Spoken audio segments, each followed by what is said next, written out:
Assalamualaikum warahmatullahi wabarakatuh. Alhamdulillah, wassalatu wassalamu ala Rasulillah wa ala alihi wa sahbihi wa man wala. Asyhadu an la ilaha illallah wahdahu la syarika lah wa asyhadu anna sayyidana Muhammadan abduhu wa rasuluh.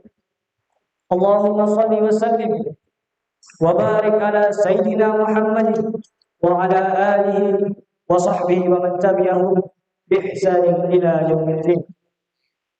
Alhamdulillah, bersyukur kita kepada Allah Subhanahu wa taala atas nikmat yang begitu banyak yang telah Allah berikan kepada kita. Hingga pada hari ini kita mampu untuk berkumpul dalam keadaan terbaik, yakni beriman kepada Allah Subhanahu wa taala dan di tempat yang terbaik, di masjid Allah Subhanahu wa taala.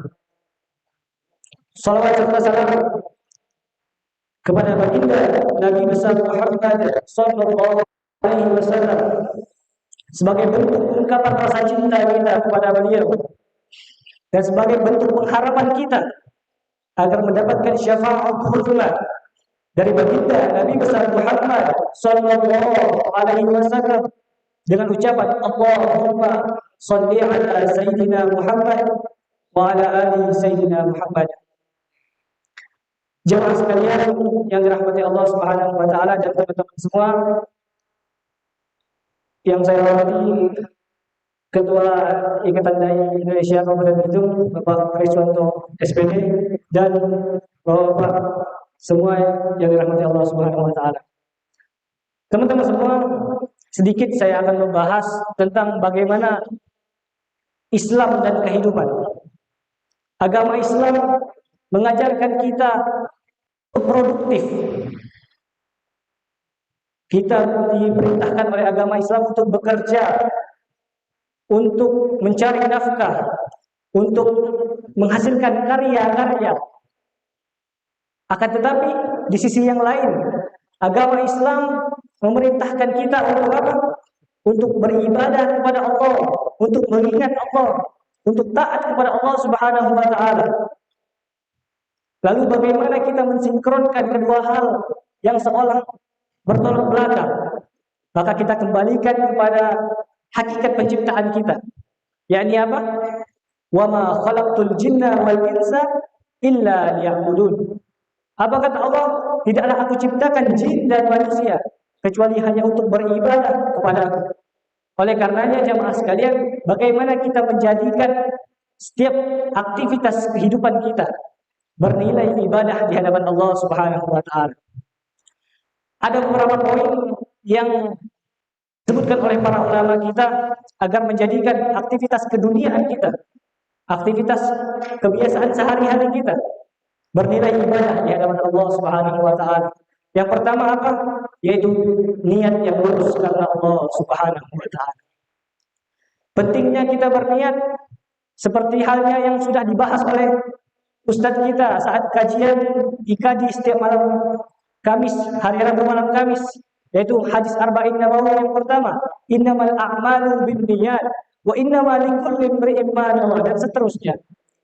Innamal a'malu binniyat, sesungguhnya amal itu tergantung pada niatnya. Wa innamal likulli imri'in ma nawa, dan seseorang akan diganjar sesuai dengan apa yang dia niatkan. Oleh karenanya mungkin di sini banyak wajah-wajah yang masih muda, oleh karenanya saya memberikan contoh-contoh aktivitas anak muda. Kita melakukan aktivitas olahraga, jogging, kita melakukan aktivitas traveling, jalan-jalan, naik gunung dan sebagainya. Kita melakukan aktivitas otomotif misalnya. Silahkan.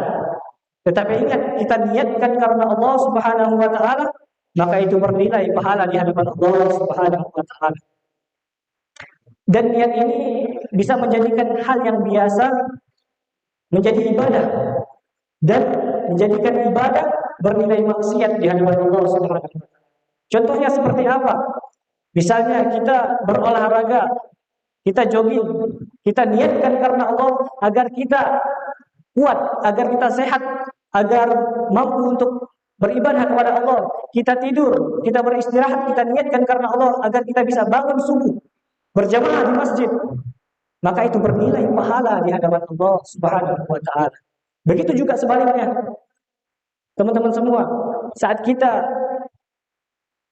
beribadah, salat, berceramah, khutbah, haji, sedekah dan sebagainya, tapi kita niatkan bukan karena Allah agar dinilai oleh manusia, maka itu bernilai maksiat di hadapan Allah Subhanahu wa taala. Oleh karenanya pentingnya kita untuk memperbarui niat kita, meluruskan niat kita, tajdidun niat, dan senantiasa menjadikan aktivitas kita berpahala di hadapan Allah Subhanahu wa taala.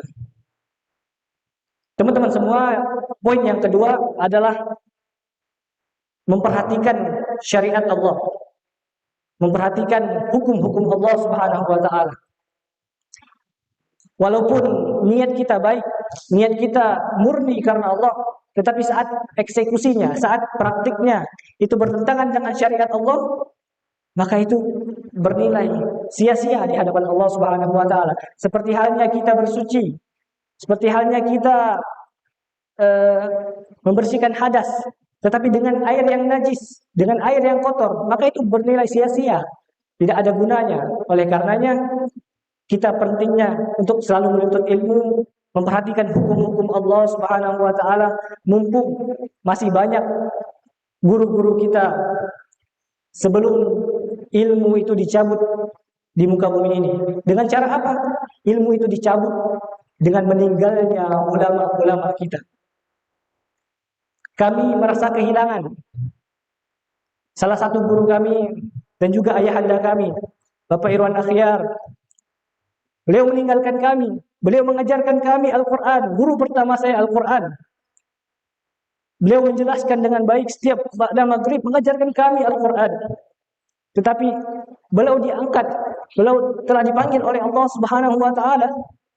Oleh karenanya, mumpung masih banyak guru-guru kita, ada Ustaz Rudi, Ustaz Rizwanto dan sebagainya, maka datangi mereka, ambil ilmu dari mereka sebelum ilmu itu diangkat.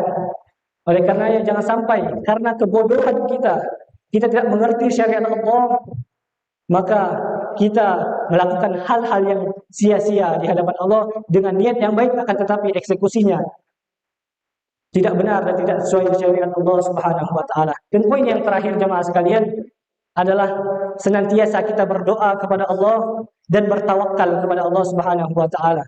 Senantiasa dalam bahasa Instagramnya kita men-tag Allah, kita mention Allah dalam setiap aktivitas kehidupan kita. Kita selalu melibatkan Allah, kita selalu berdoa kepada Allah, kita meminta kepada Allah agar selalu mudah, selalu diberikan bimbingan oleh Allah Subhanahu wa taala. Dan juga kita bertawakal kepada Allah. Jangan sampai kita menuhankan ikhtiar kita. Karena saya sudah berolahraga, saya sudah makan yang sehat, kenapa saya masih sakit? Tidak, itu adalah ketetapan Allah Subhanahu wa taala, maka kita bertawakal kepada Allah Subhanahu wa taala. Dan poin yang terakhir jemaah sekalian, untuk para pemuda, jangan sampai kita lalai akan tiga hal itu: niat, memperhatikan syariat Allah, dan berdoa dan bertawakal kepada Allah Subhanahu wa taala. Karena apa? Karena ada janji Allah Subhanahu wa taala dalam hadis Rasulullah sallallahu alaihi wasallam, sab'atun yudhilluhumullah, 7 golongan yang akan mendapatkan naungan Allah nanti di yaumil akhir, di padang mahsyar. Ada 7 golongan yang akan mendapat naungan Allah Subhanahu wa taala. Yauma la dhilla illa dhilluh, yang pada hari itu tidak ada naungan kecuali naungan Allah Subhanahu wa taala. Di antaranya siapa? Salah satunya siapa?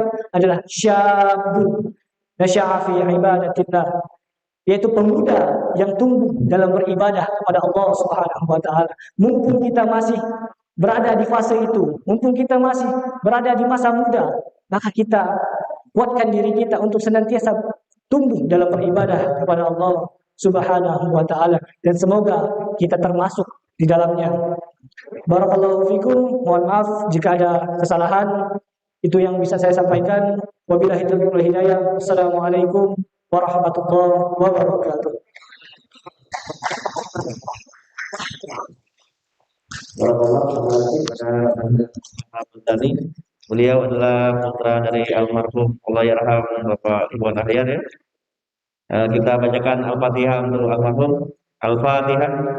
A'udzubillahi minasyaitonir rajim. Bismillahirrahmanirrahim. Alhamdulillahirabbil alamin. Maliki yaumiddin.